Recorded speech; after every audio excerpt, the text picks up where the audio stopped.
Vamos abrir as nossas Bíblias em Gálatas, capítulo 1, versículo 4.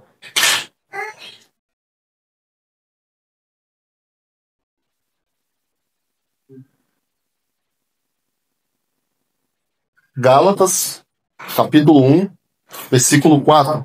Vamos dar andamento na exposição do livro de Gálatas.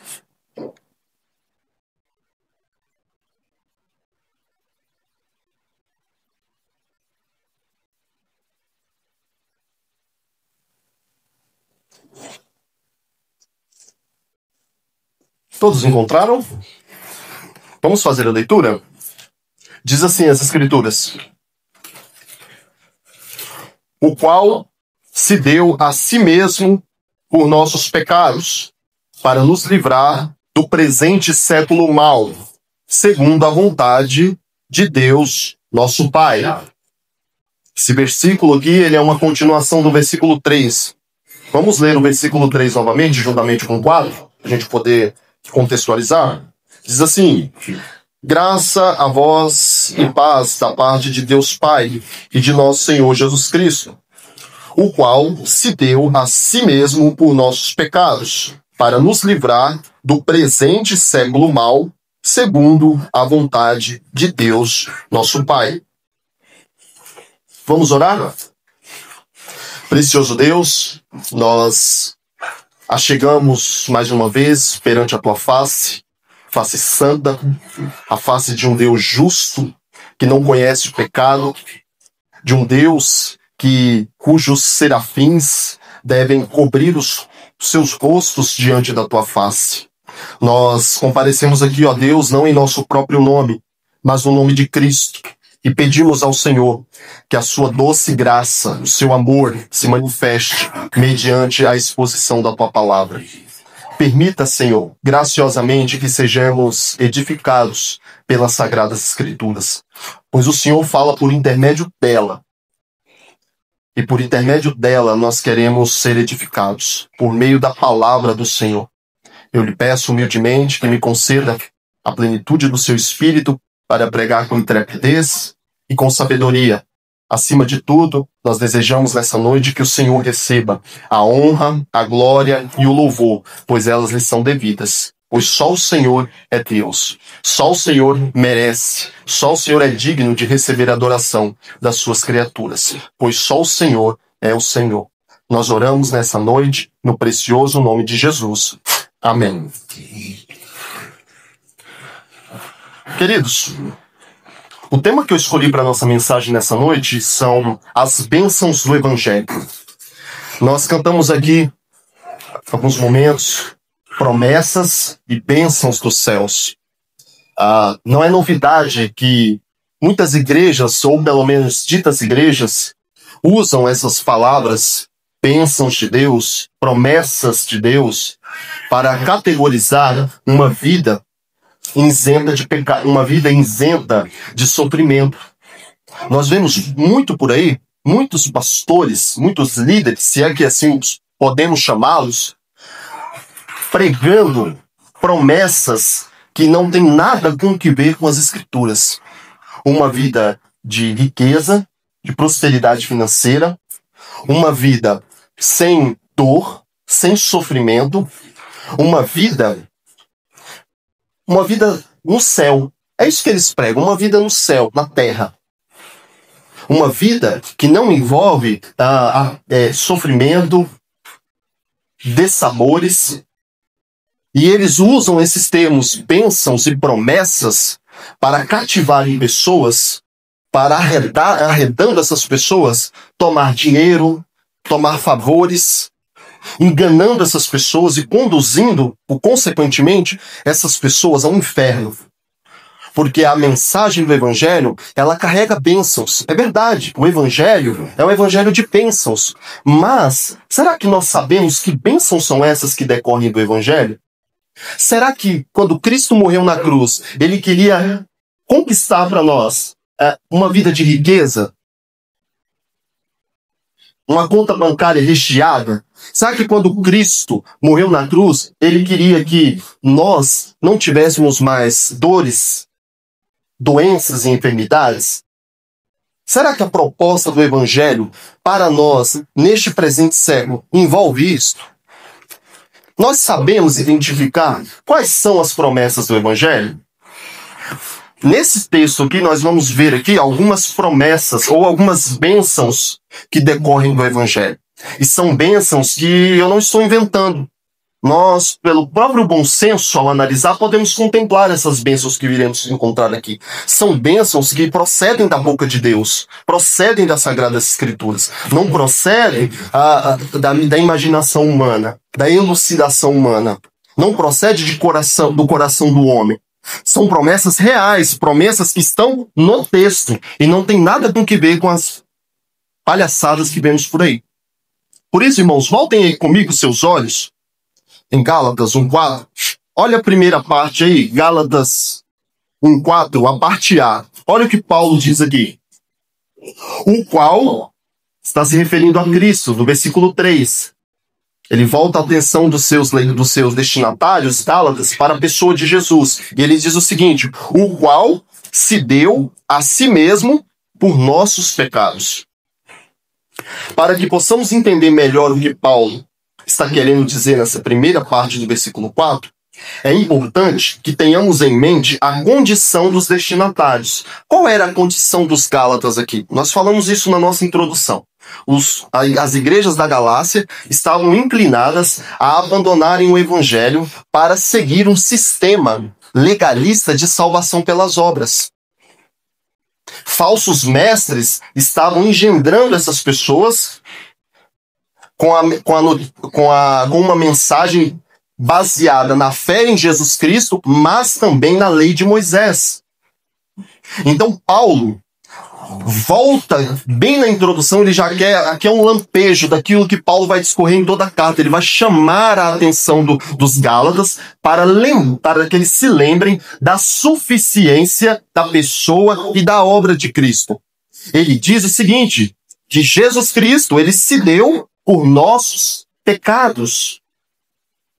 Quando Paulo usa a expressão por nossos pecados, ele se remete à morte de Cristo como uma oferta para a satisfação da justiça de Deus decorrentes dos nossos pecados.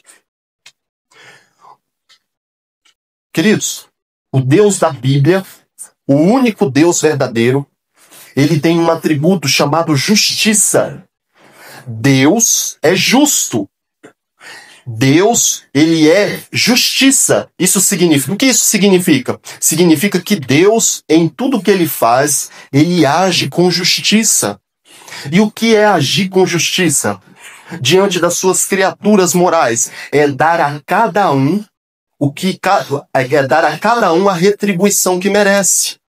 É dar a cada um que lhe é devido, segundo o seu mérito. Deus é justo. Vamos fazer aqui uma ilustração. Imagine que um homem está no banco dos réus. Imagine um cenário, um tribunal, e existe um homem que está no banco dos réus. Esse homem é acusado de estuprar e matar 15 mulheres, dentre elas, algumas são meninas, moças, crianças. E essa culpa é comprovada.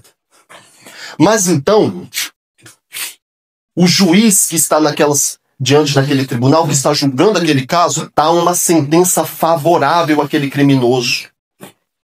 Ele diz, olha, você está livre, você não precisa pagar pelos seus males, pelos seus crimes. Pergunta, o que nós pensaríamos desse juiz? O que nós pensaríamos desse juiz? Ele é um juiz injusto. Ele é um juiz mau. É assim que Deus seria se ele não agisse com justiça em face dos nossos pecados. Perguntamos para as pessoas assim, você quer um Deus justo? Elas dizem, quero. Então esse Deus justo precisa te tratar com justiça. Ele precisa te tratar com justiça em face dos seus pecados. Você precisa oferecer a Deus reparação pelos seus pecados.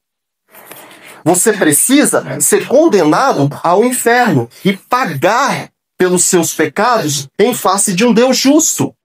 Nós temos aqui o atributo de justiça de Deus.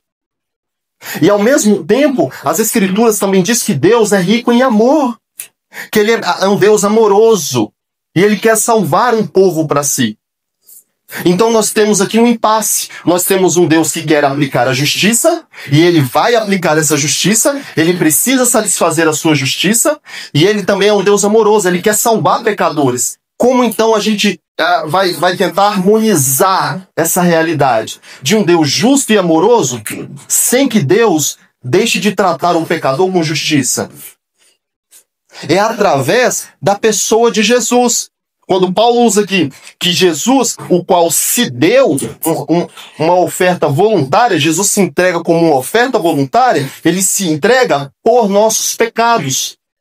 Sim, Jesus aqui se torna, em relação a Deus, um sacrifício propiciatório. Quando falamos de Jesus em relação a nós, o seu sacrifício ele é substitutivo. Ele nos substitui na cruz do Calvário. Mas quando falamos de Jesus em relação a Deus, ao seu sacrifício, em relação a Deus, é um sacrifício propiciatório. O que significa a palavra propiciatório? Vem de propiciação, que significa satisfação. Paulo está dizendo aos Gálatas, olha, o único modo de satisfazer a Deus, de fazer reparação pelos seus pecados, é mediante Jesus Cristo. Porque é Ele quem é capaz de suportar a ira de Deus para salvar pecadores. Olha que Deuteronômio, versículo 32, versículo 4 diz: Ele é a rocha, cuja obra é perfeita, porque todos os seus caminhos justos são. Deus é a verdade, e não há nele injustiça. Justo e reto é. Queridos, o Deus das Escrituras é um Deus que demanda reparação pelos pecados dos homens. O Deus que criou os céus e a terra, Ele é um Deus moral. E esse Deus moral governa a sua criação de forma moral. As suas criaturas também é governada de forma moral. E essa sua moralidade tem a justiça, e essa justiça clama por reparação. Deus quer satisfazer a sua justiça. E se Ele não fizer isso, Ele é um Deus mau. Então, como Deus faz reparação pelos nossos pecados? Através do Filho. Olhem comigo, 1 de João, capítulo 4, versículo 10. 1 de João, capítulo 4, versículo 10. Olha como Deus manifesta aqui o seu amor. E ao mesmo tempo satisfaz a sua justiça. 1 de João 4, 10. Diz assim o texto: Nisto está o amor, não em que nós tenhamos amado a Deus, mas em que Ele nos amou a nós, e enviou o seu Filho para a propiciação pelos nossos pecados. Notem, prestem bem atenção aqui, irmãos. Jesus Cristo é a única satisfação pelos pecados de homens pecadores. Paulo está chamando a atenção. Olhem, vocês não podem satisfazer a Deus mediante a obediência da lei. É isso que Paulo está dizendo aos Gálatas, e é isso que Deus está dizendo a nós. Nós não podemos fazer reparação pelos nossos pecados por obras, por boas obras. Nós não somos capazes, as nossas boas obras não são capazes de fazer reparação pelo pecado. A única forma de fazer reparação pelo pecado é apenas de duas formas. Que? Duas? Achei que era uma só. Não, é duas. Tem duas formas de fazer reparação pelo meu e pelo seu pecado. A primeira reparação, prestem bem atenção. A primeira é sendo o pecador lançado no fogo do inferno para sofrer eternamente a ofensa cometida contra um Deus cuja grandeza, a dignidade e a honra é infinita. Essa é uma forma de alguém fazer reparação pelos seus pecados. É ser lançado no inferno para lá sofrer eternamente a ira de Deus. Por que eternamente? Talvez você se pergunte assim, mas eu não cometi infinitos pecados. Eu não cometi pecados eternamente. A quantidade de pecados que eu cometi não é infinita. Mas prestem bem atenção. A condenação ela não vem mediante a quantidade de pecados que eu e você praticamos. Não. A condenação vem mediante a dignidade e a honra do ofendido. Pergunta, qual é a dignidade e a honra de Deus? Qual é o tamanho da dignidade e da honra de Deus? Ela é infinita. Deus é um ser infinito. Logo, a ofensa é cometida contra um ser infinito. Logo, a condenação também precisa ser infinita. Essa é uma forma de um homem fazer reparação pelos seus pecados. Qual é a segunda forma? Preste aí atenção. É crendo que Jesus foi enviado por Deus Pai como satisfação pelos seus pecados. E aqui eu faço uma aplicação com os irmãos. Você vai fazer do seu jeito ou do jeito de Deus? Você vai fazer do seu jeito ou do jeito de Deus?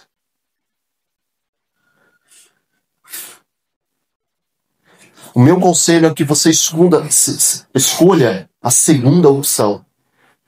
É lançando sobre Jesus Cristo, Filho de Deus, a sua fé. Porque quando ele vai ao madeiro, ele recebe sobre si a sua vergonha, a sua miséria. É ele quem recebe a ira de Deus no seu lugar. É ele quem é capaz de fazer reparação pelos seus pecados. Existe um Deus justo que está demandando justiça. E existe um Deus amoroso que envia seu Filho para fazer reparação por nós. A única forma de fazer reparação pelos pecados, sem que sejamos condenados, é pela pessoa de Jesus Cristo. Vamos ver aí uma segunda bênção que decorre do Evangelho. Uma outra bênção, né? Uma segunda bênção não pegou muito bem, né? Geralmente, segunda bênção está atrelado a alguns movimentos aí que dizem que a segunda bênção é uma segunda graça de Deus que acontece nos crentes depois da conversão. É o batismo com o Espírito Santo, né? Não é isso. A segunda bênção aqui é de acordo com relação à primeira. Olha aí, o sacrifício de Cristo nos liberta do mundo. Olha o que diz Gálatas 1:4, só que vamos à parte B. Para nos livrar do presente século mau. Vamos ler novamente. Para nos livrar do presente século mau. Paulo aborda outro benefício que a morte de Cristo alcançou em favor do seu povo. Isto é, libertar os eleitos do presente século mau. A pergunta que fica aqui é, o que é o presente século mau? O que significa essa expressão do apóstolo Paulo? Ele diz que a morte de Cristo também conquistou a libertação do presente século mau. O que vem a ser essa expressão aqui?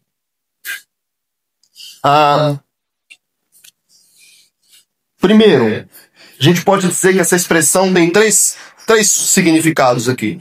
A primeira, sistema de valores contrários a Deus. O presente século mau é um sistema de valores que é contrário a Deus. Veja comigo Isaías 5:20. Olha o que diz lá. Ai dos que ao mal chamam bem, e ao bem mal, que fazem das trevas luz, e da luz trevas, e fazem do amargo doce, e do doce amargo. Aqui Isaías está pronunciando condenação de uma sociedade que estava invertendo os valores morais. Isaías capítulo 5, versículo 20. Isaías aqui está condenando uma sociedade por valores invertidos. Será que o presente século mal que Paulo está se referindo aqui é somente para o seu período? De onde começa o presente século mal e aonde ele termina? Ele começa esse presente século mal, esse sistema de inversão de valores que são contrários a Deus, eles começam no Jardim do Éden, após a queda. Após a queda, esse sistema de valores contrários a Deus começa, e ele terá o seu fim na segunda vinda de Cristo. É isso que Paulo está se referindo aqui quando ele chama que o presente século mal não é um período de tempo, mas é um sistema de domínio, é um sistema de governo marcado pela contrariedade contra os valores de Deus. Esse é o presente século mal. É o século mal que orbitava o tempo de Paulo e orbita também o nosso tempo. Nós vivemos numa sociedade com inversão de valores. Nós vivemos numa sociedade onde uma criança no ventre da sua mãe não tem valor nenhum. É um amontoado de células. É assim que eles chamam. Nós vivemos numa sociedade onde o animal, certos animais, e são os fofinhos, eles escolhem os fofinhos. Certos animais têm mais dignidade que o ser humano. Nós vivemos numa sociedade onde seres humanos querem ser bichos. Esse é o presente século mal que Paulo está se referindo. Nós vivemos numa sociedade onde o sexo é comércio. É um produto que pode ser consumido à la vontade. Esse é o presente século mal que Paulo está dizendo aqui. Quando Cristo morre na cruz, em favor do seu povo, ele veio livrar o seu povo dessa escravidão aqui. Desse sistema de valores que é contrário a Deus. O século mal também é marcado por uma conduta moral perversa. Olha, abram comigo 2 Timóteo. 2 Timóteo, capítulo 3, versículo 1 ao 4. Paulo está dando aqui orientações a Timóteo.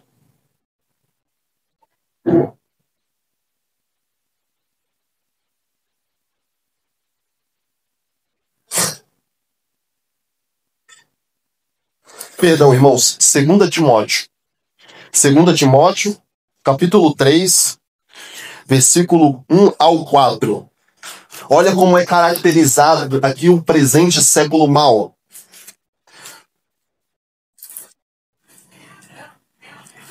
Sabe, porém, isto, que nos últimos dias sobrevirão tempos trabalhosos, porque haverá homens amantes de si mesmos, avarentos, presunçosos, soberbos, blasfemos, desobedientes a pais e mães, ingratos, profanos, sem afeto natural, irreconciliáveis, caluniadores, intemperantes, cruéis, sem amor para com os bons, traidores, obstinados, orgulhosos, mais amigos dos deleites do que amigos de Deus.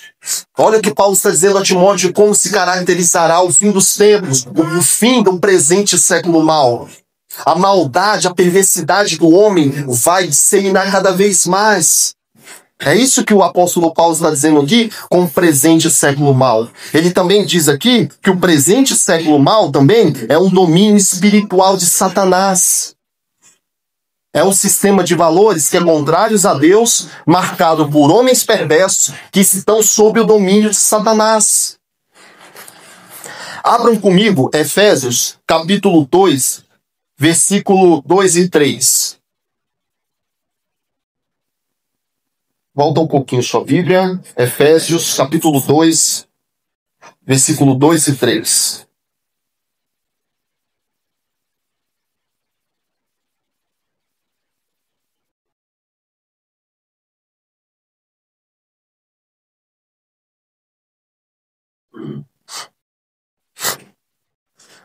Vamos ler o versículo 1 para a gente poder contextualizar.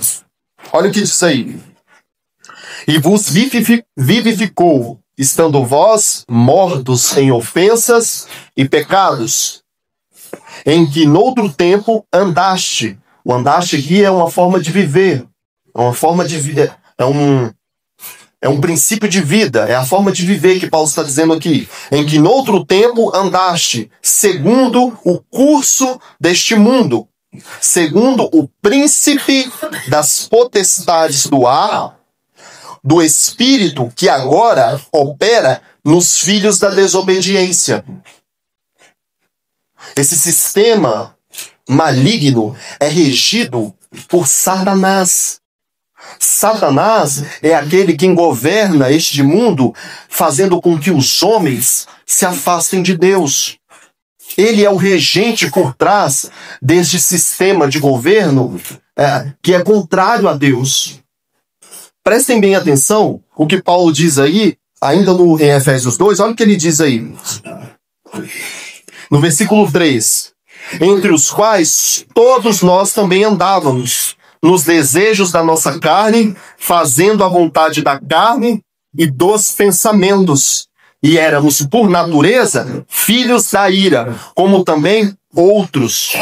Olha como Satanás governa os homens. Olha como Satanás rege este mundo, este princípio sobre os homens. Olha o que ele diz aqui, ó. Versículo 2 diz que andava segundo o curso do mundo e segundo o príncipe da potestade do ar. Uma referência a Satanás como o chefe dos demônios. E aqui diz o seguinte, no versículo 3, entre os quais todos nós também andávamos, nos desejos da nossa carne, fazendo a vontade da carne e dos pensamentos.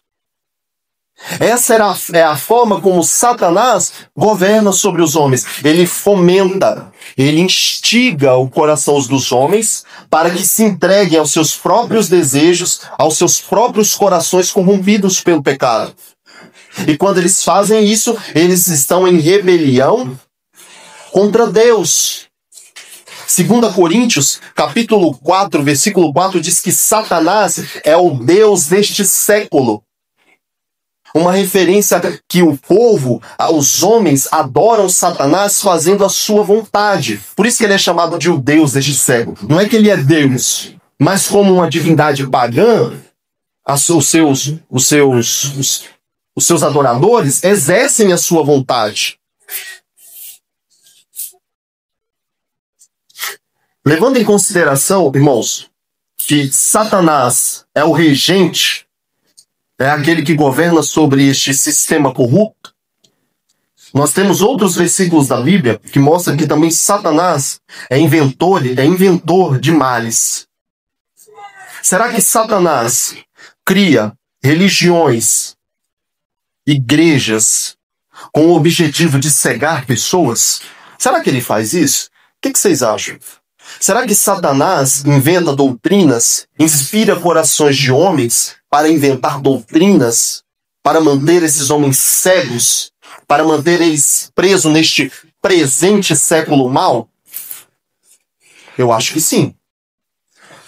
Eu acho bastante. Ele tem proliferado de uma maneira sem igual. Não se dá nem para mencionar a quantidade de pessoas que estão dentro de igrejas que nunca ouviram a mensagem do Evangelho. Elas estão tão engendradas, e aqui é um caso muito parecido com o dos Gálatas. São falsos mestres que estão entre eles, ensinando novas doutrinas, falsas doutrinas de uma salvação pelas obras, e acontece hoje a mesma coisa. Milhares de pessoas envolvidas em igrejas que nunca ouviram o Evangelho. Satanás, por meio dessas ditas igrejas, tem cegado pessoas, tem mantido elas presas, amarradas, para que a luz da glória de Jesus Cristo não brilhe no coração das pessoas. Mas olhando à luz de Gálatas 1:4, qual foi aqui a bênção que Jesus adquiriu para o seu povo?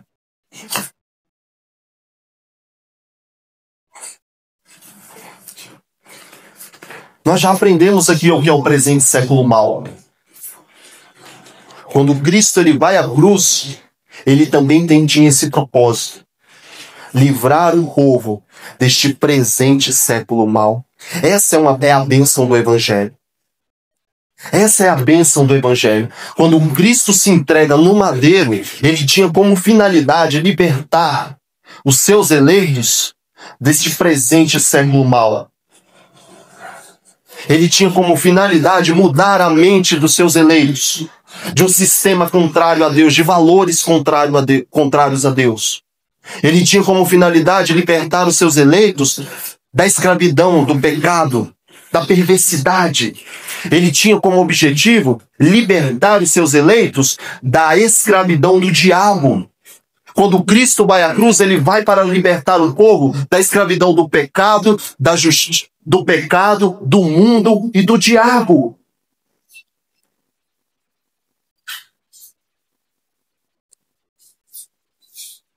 Queridos, eu quero fazer aqui algumas aplicações com vocês. Prestem bem atenção. Levando em conta que Cristo morreu para pôr seu povo em liberdade, devemos ser mais criteriosos. Como assim? O texto aqui está dizendo para nós que Cristo se deu por nossos pecados para nos livrar do presente século mau, ou seja, para nos libertar do pecado, do mundo e do diabo.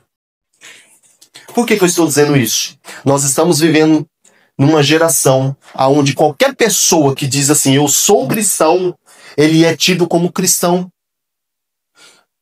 Os crentes, ou muitos por aí afora, não sabem mais distinguir. As Escrituras não diz que qualquer pessoa que professa ser cristão é de fato um cristão. Pelo contrário, ela diz que é pelo fruto se conhece a árvore. A laranjeira, para que se mostre uma laranjeira, ela tem que produzir laranja. É assim que as Escrituras trabalham. Não é possível que alguém seja salvo por Cristo e continue vivendo a mesma vida que vivia anteriormente. Não é possível. Por quê? Porque o texto está dizendo que ele morreu para nos livrar do presente século mau. Não é possível. Deixa eu fazer uma pergunta aqui para você. Depois que você veio para cá, ou depois que você teve contato com o Evangelho, ou que você entrou numa igreja, a sua vida mudou? Eu não estou perguntando aqui se você mudou a sua forma de vestir, a sua forma de falar. Não. O seu coração mudou? Os seus pecados pesam? Você sofre pelos seus pecados? Quando você tropeça, seu coração sangra? Ou se você continua vivendo aquela mesma vida que você sempre viveu antes de entrar na igreja? Você continua vivendo assim? É assim que é caracterizada a sua vida? Marcada por ressentimento, maledicência, você nutre ódio pelas pessoas, você é uma pessoa que continua vingativa, e isso não lhe pesa no coração? Você continua assim? Você continua ilícito, mexendo em dinheiro que não é seu? Você continua mexendo com coisas fraudulentas? Isso não traz pesar para você? Olha, Jesus está dizendo, Paulo está dizendo, ele se entregou para vos livrar do presente século mau. Ele se entregou para que vocês não continuassem vivendo mais essa vida. Quando Cristo morre na cruz, ele nos dá um novo nascimento. Quando alguém crê no Evangelho, ela recebe um novo coração. Aquele coração daquela pessoa, as disposições dela, suas afeições, se alteram. Ela não é mais aquela pessoa como antigamente. E não significa que ela não vai pecar, mas agora o coração dela sofre pelo pecado. O coração dela sofre quando ela ofende a Deus.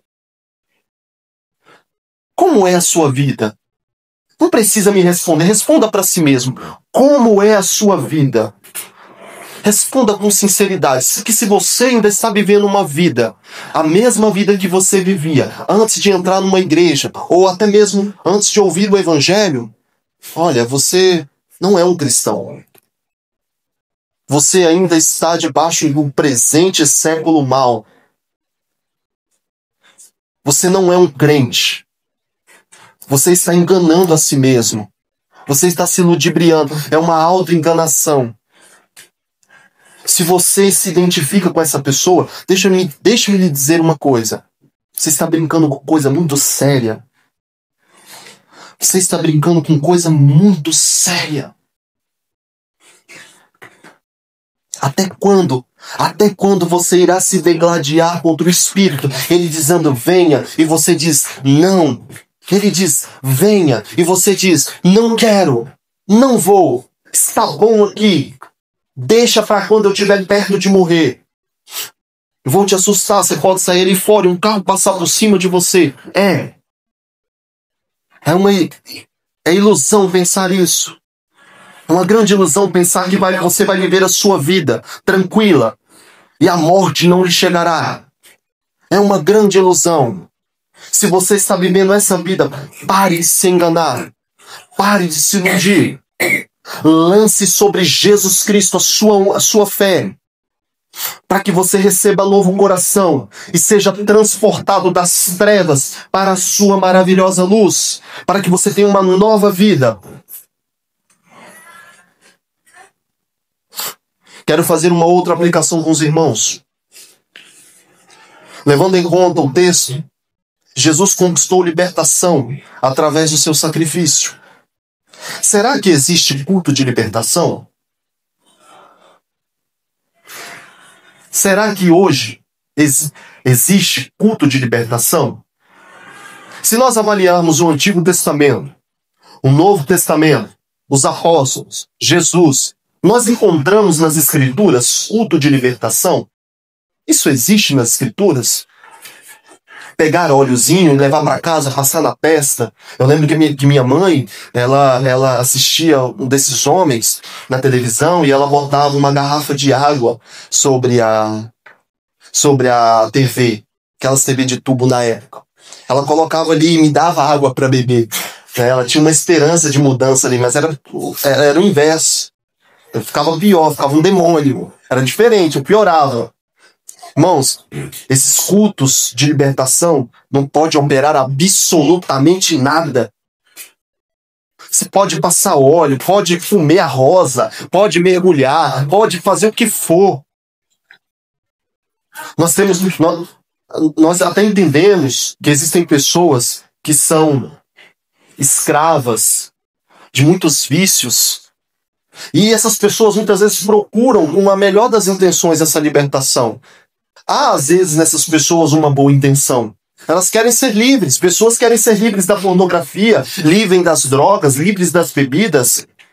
Mas esses cultos desses homens não promovem absolutamente nada. A pessoa sai de lá talvez até pior. Até pior. Não existe nas Escrituras culto de libertação. Como então alguém pode alcançar a libertação? Você conhece alguém que está viciado em drogas? Alguém viciado na pornografia? Viciado em bebidas alcoólicas e tantos outros males? Olha o que traz libertação para ela. É a fé no Filho de Deus. É a fé no Filho de Deus que traz verdadeira libertação.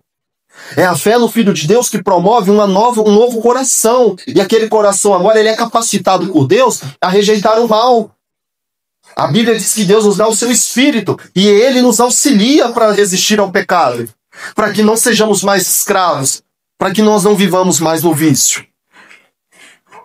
Não existe culto de libertação. O culto de libertação é esse aqui.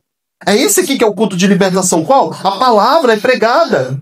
Cristo é professado. Cristo é anunciado. Ele crido, a libertação. É só dessa forma que as pessoas podem ser libertas. Abaixo esses cultos de libertação. Nós devemos orientar as pessoas. Eu acredito que os irmãos aqui estão cansados de saber disso, mas nós podemos orientar as pessoas. Olha, você quer libertação? É só no Evangelho. É só Cristo. Reconheça o seu pecado. Reconheça a sua miséria. Confesse a Deus os seus pecados. Confie em Cristo como seu único Salvador. Se proceder de um coração sincero, eis aí a liberdade. Não existe culto de libertação.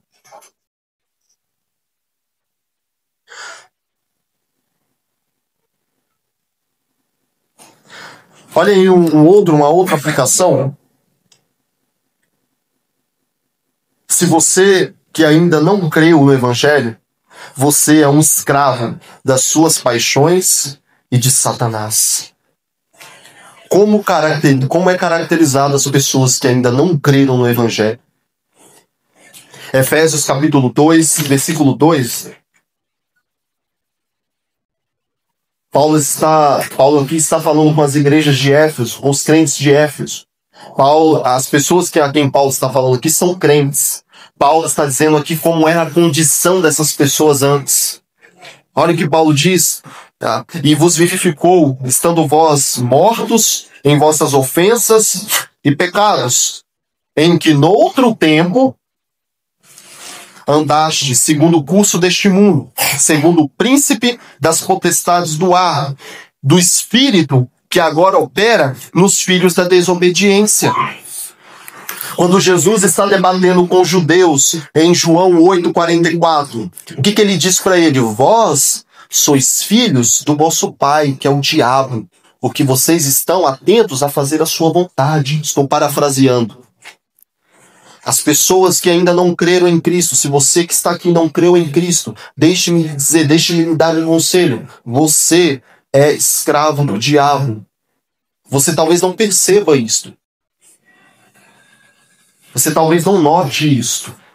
Isso está camuflado pelo seu pecado, pelo orgulho do seu coração. Seu orgulho do seu coração não consegue distinguir isso.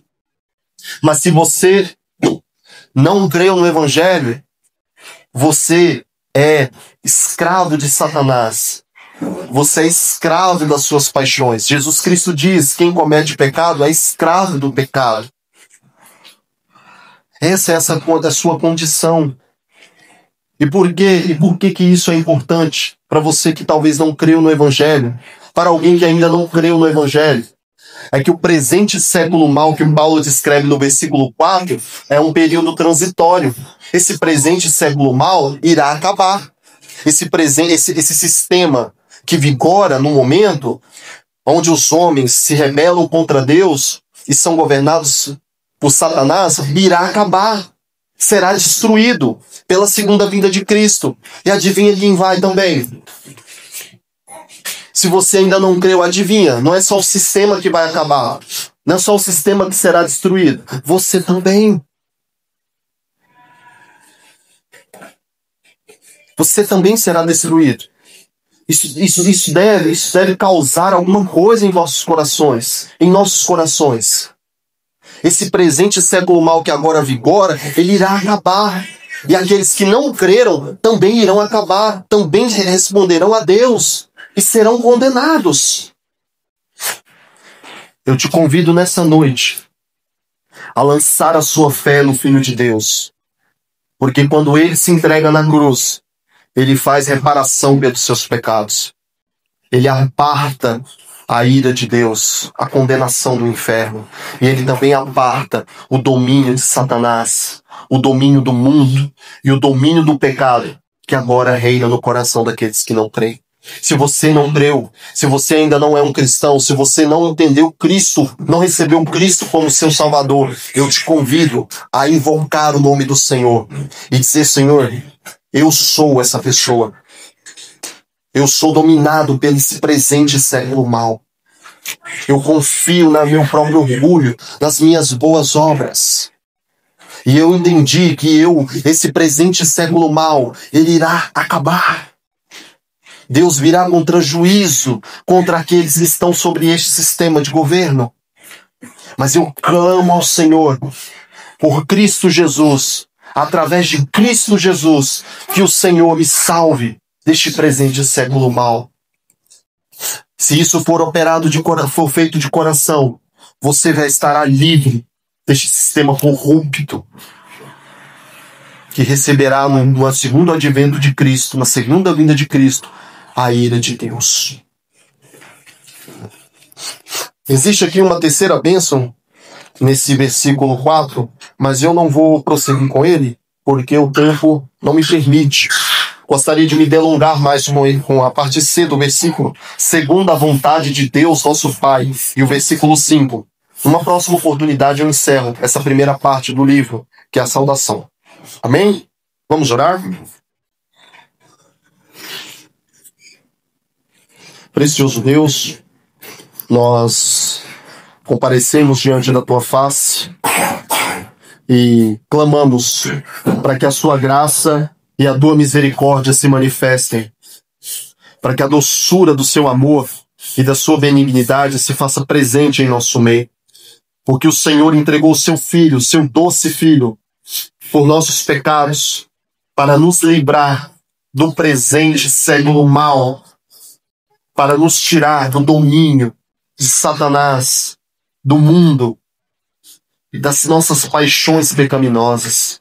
Ó Deus, pela riqueza da sua graça, nós te pedimos que o Senhor nos abençoe e nos conceda uma vida pura, íntegra, uma vida caracterizada pelo século que está por vir, os anos sem fins da segunda vinda de Cristo. Nós pedimos ao Senhor que opere também em nosso meio salvação, que o Senhor liberte aqueles que estão cativos debaixo do domínio de Satanás. Pedimos acima de tudo que o Senhor, por meio do Evangelho, receba somente a ti a glória que lhe é devida. Nós assim oramos perante a tua face, no nome precioso de Jesus. Amém.